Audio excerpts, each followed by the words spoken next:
Eto pala ang regalo ni Papa Edo kay wifey Beyonce. Ito ang ating latest update sapagkat Papa Edo dumating na dito po sa bansa Pilipinas at papauwi na ng diet. Papa Edo bumili ng pasalubong regalo sa kanyang minamahal na wifey Beyonce. Hindi malilimutan ni Papa Eds itong si Beyonce.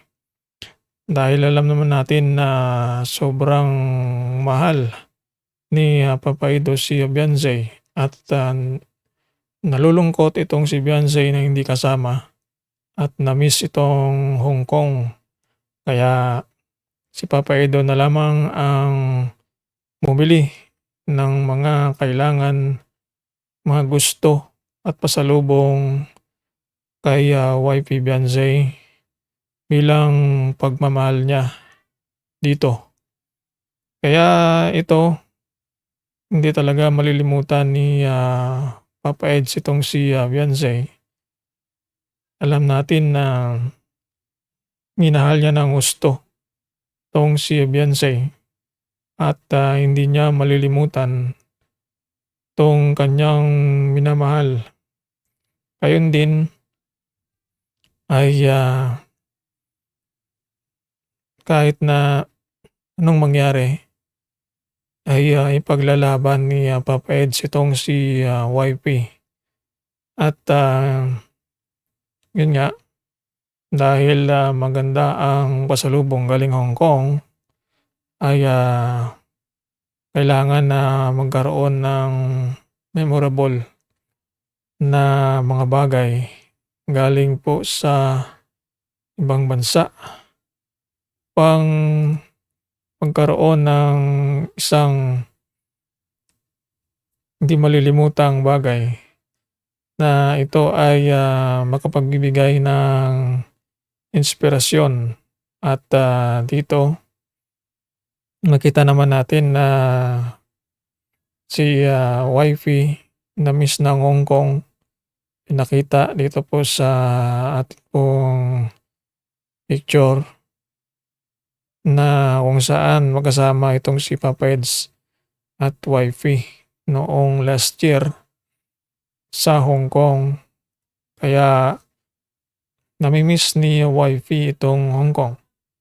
Kaya bilang alaala at na miss niya yung mga bagay, binila na lamang sa lobong.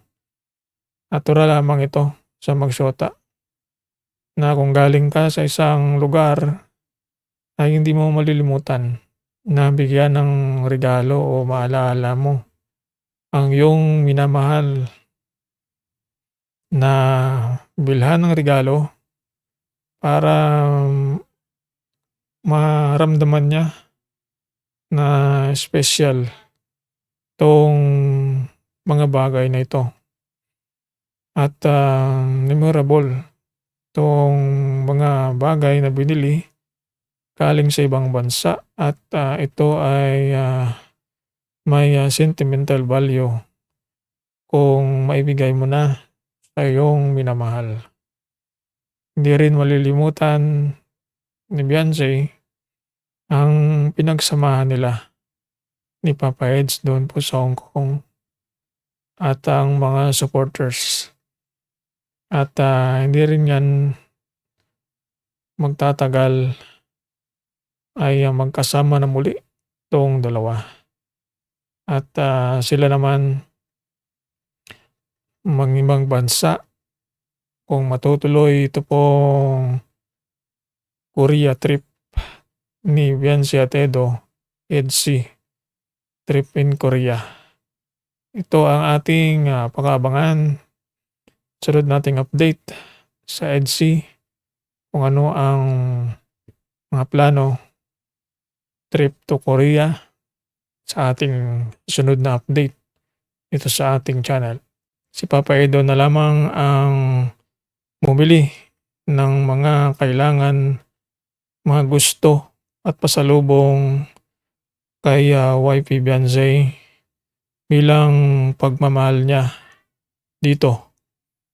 Kaya ito, hindi talaga malilimutan ni Papa Eds itong si Beyonce.